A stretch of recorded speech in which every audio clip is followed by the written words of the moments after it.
कांग्रेस सरकार के वक्त बहुचर्चित शराब घोटाले की जांच के बाद ईओडब्ल्यू ने आबकारी विभाग के 29 अफसरों के खिलाफ चौथा पूरक चालान पेश कर दिया है। ये सप्लीमेंट चार्जशीट है। हर पन्ने पर कई चौंकाने वाले तथ्य उजागर हुए। इस चालान में बड़ा खुलासा हुआ कि आबकारी विभाग के अधिकारियों ने सिंडिकेट बनाकर के सरकार के खजाने को बड़ी चपत लगाई। ये सिंडिकेट काम कैसे करता था, इस सप्लीमेंट चार्जशीट में और क्या बातें सामने आई, देखिए इस रिपोर्ट।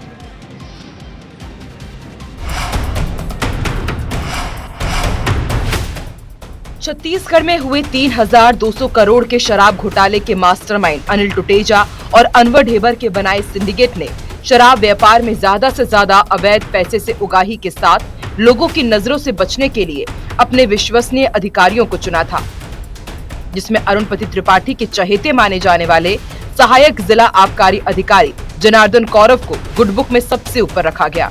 उसे सिंडिकेट की ओर से चुने गए जिले में आबकारी अधिकारियों से समन्वय बनाने, अवैध शराब से भरी गाड़ियों को भट्टी तक सुचारू रूप से पहुंचाने और आबकारी अधिकारियों को आने वाली दिक्कतों का समाधान करना था। ईओडब्ल्यू के चालान में सिंडिकेट के पिरामिड को देखने से ये बातें साफ हो जाती हैं। आबकारी विभाग के अधिकारियों ने अवैध शराब बिक्री के लिए आबकारी विभाग और CSMCL पर कब्जा कर सिंडिकेट के हाथ की कठपुतली बना दी थी।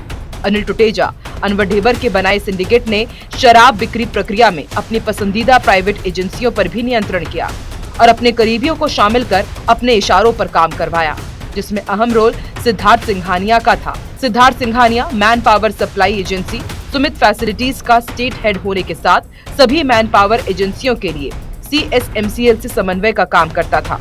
सिंडिकेट ने इसमें उन्हीं युवकों को चुना था जो अवैध शराब को धड़ल्ले से बिकवा सके और अवैध पैसा हर जिले से कलेक्ट कर निर्देशों अनुसार कमा सके। हालांकि कैश कलेक्शन एजेंसी के लिए शुरुआती दौर में यस बैंक और CMS जैसी नामी कंपनियों को चुना गया, जो सिर्फ वैध बिकी शराब के पैसे कलेक्ट करती थी।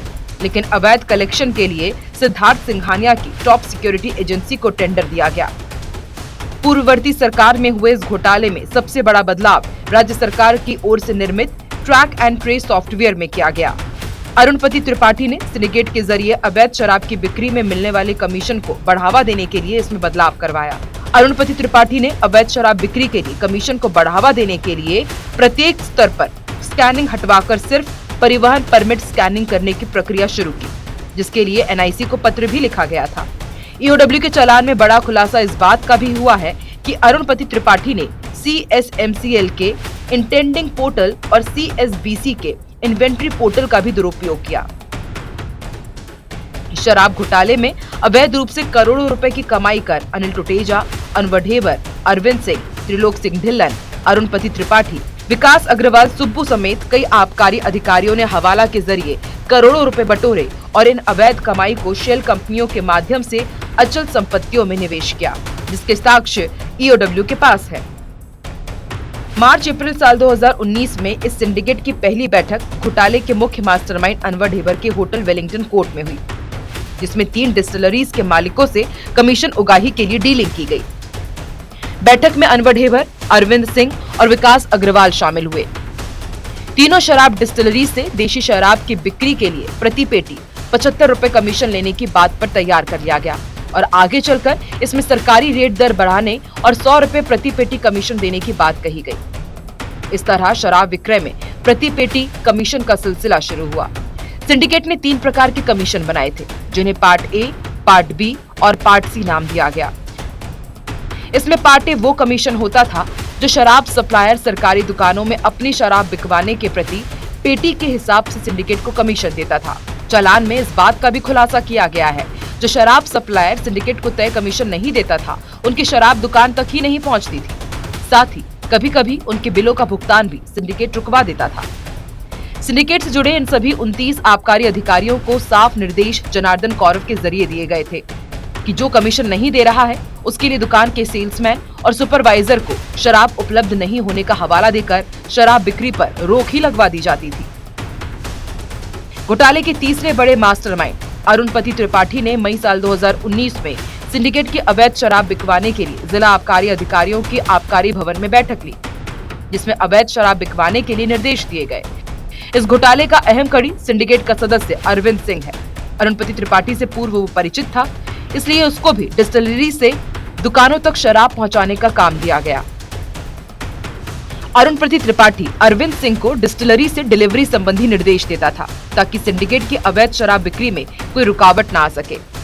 इस पूरे सिंडिकेट संचालन में होलोग्राम कंपनी को अपने साथ मिलाना बहुत जरूरी था और पहले से काम कर रही मोन्टेज होलोग्राम कंपनी से समन्वय बनाना कठिन हो रहा था।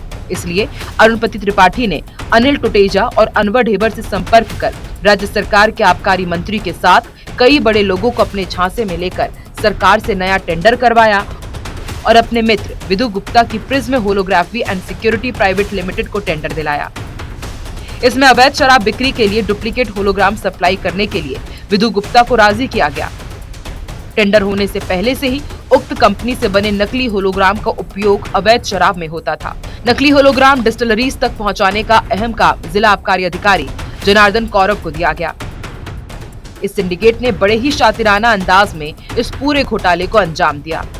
चालान के अनुसार सत्ता में काबिज पार्टी के कोषाध्यक्ष के जरिए करीब 1000 करोड़ रुपए पार्टी फंड में पहुंचवाने की बात भी सामने आई है। इस मामले के उजागर होने के बाद जांच में जुटी जांच एजेंसियों ईओडब्ल्यू और ईडी ने कांग्रेस के कोषाध्यक्ष राम गोपाल अग्रवाल और उनके बेटे और अकाउंटेंट के ठिकानों पर दबिश दी और पूछताछ के लिए नोटिस जारी किया, लेकिन कोई भी पूछताछ के लिए ईओडब्ल्यू ऑफिस नहीं पहुंचा और प्रदेश से फरार हो गए। इसी तरह इस सिंडिकेट के मास्टरमाइंड अनवर ढेबर के सबसे बड़े राजदार और उसकी सारी काली कमाई को संभालने वाला विकास अग्रवाल समेत अनवर के होटल मैनेजर दीपेंद्र चावड़ा को भी नोटिस जारी किया गया है, लेकिन दोनों आरोपी फरार बताए गए।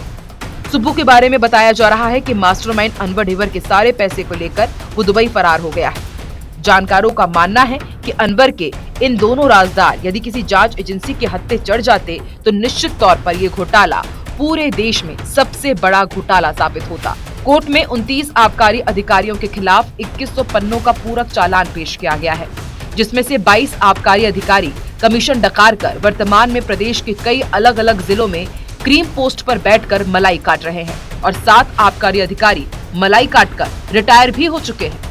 ईओडब्ल्यू के विशेष न्यायाधीश ने चालान स्वीकार कर लिया है।